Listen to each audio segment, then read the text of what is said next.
Mhm. Okay, so I'm going to bring back my web browser. And we're going to go look at the admin area.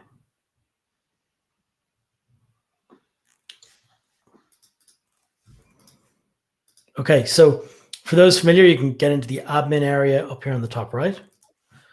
And let's go take a look at it.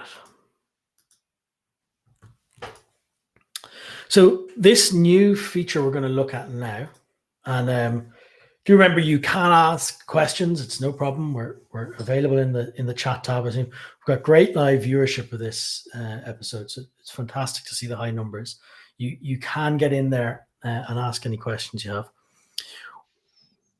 For anyone familiar, actually, I'm going to jump back to an example first.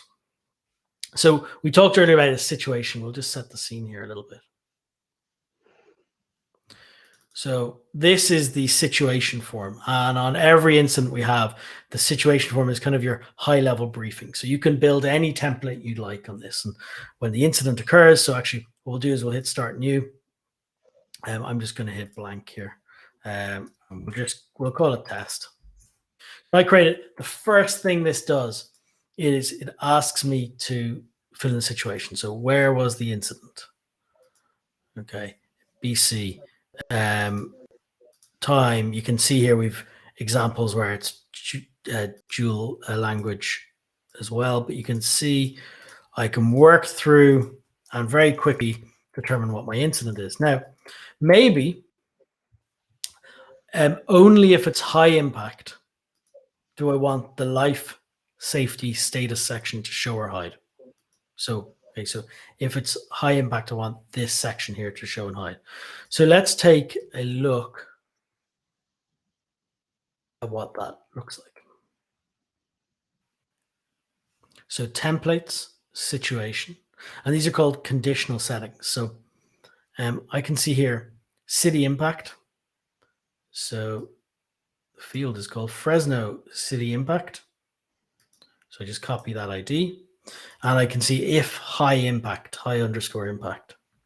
So I can now go down to this section. If you're familiar with our form builder, I can go show based on a condition, the section, and I can say if this document dot data. Now this looks confusing. Don't worry too much about this. Mairead is an expert, and she's going to step through on any implementation exactly what you want.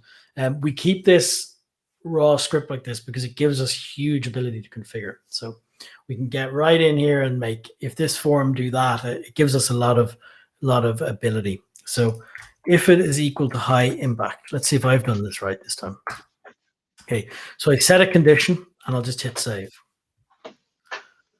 I'm back over on our incident. Literally, we're doing more than just doing this live. This is literally live streamed across 3 channels. We'll see if it works. What I'm expecting is if this goes to low impact, this section will hide. Let's see. Yeah, it did. Okay, good. So you can see low impact. If I select high impact, and I can see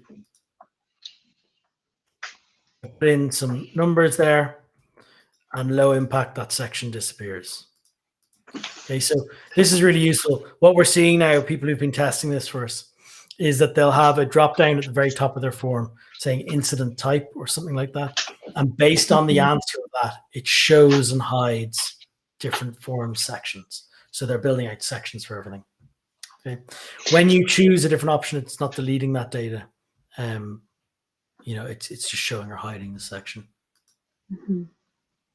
Yeah, so it's really useful because obviously prior to this functionality, you had to keep your incident summary form or your situation report form quite generic because any field specific to a certain incident type would appear on every incident that you treat. But now, because you can show and hide different sections based on the incident type, if that's how you're going to use it, then you can really make your situation report very specific to the type of incident that you're tracking in here. So it's already got a lot of great feedback from people that I've shown it to so far, and we've been building out certain sections that appear based on the incident type that they're tracking in here. Yep, absolutely. So to show you where that was, again, it's on the right-hand side of any section, show based on a condition, and you can choose what condition, and we'll help you with those expressions, as they're called. Mm-hmm. That's no problem at all. They're easy once you get a hang with it. It's the same way that on a status board you change colors and change different pieces. Mm-hmm. So. Yeah. So that's great, and that's Mario has been very hard at work on that to get it out. So I think that is all the features. I'm not seeing many other questions coming in at this point. We've still got as high a viewership as we've had the whole episode. Mairead, is there anything else you were thinking we needed to show? I think that was it for today's stream, Robin. I think that was quite a lot of new features were released, so it's good to get them. And I hope people like this format. I can see a question here from Holly. Is this being taped? Yes, absolutely. So it's available on any platform you're watching it on now. It's there. So it'll stay up there after the recording. The place to find kind of our main archive of videos is YouTube. And if you search for the D4H channel there, you'll see all of our live streams.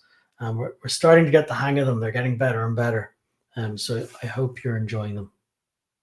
Just one last thing, Robin, actually, just so I remembered, in terms of those conditional formatting, hiding or displaying the form sections.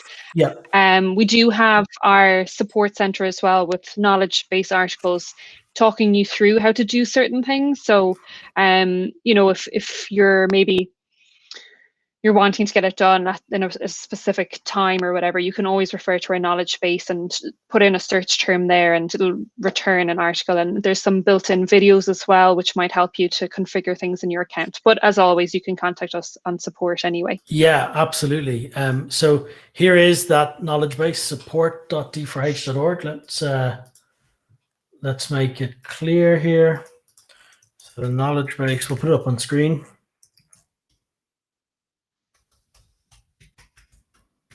So like the email address, this should come up.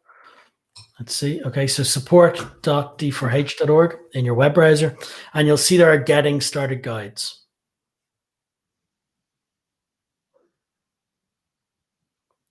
And if there's not enough in these, you can press open support ticket and talk to us directly. It's never a problem.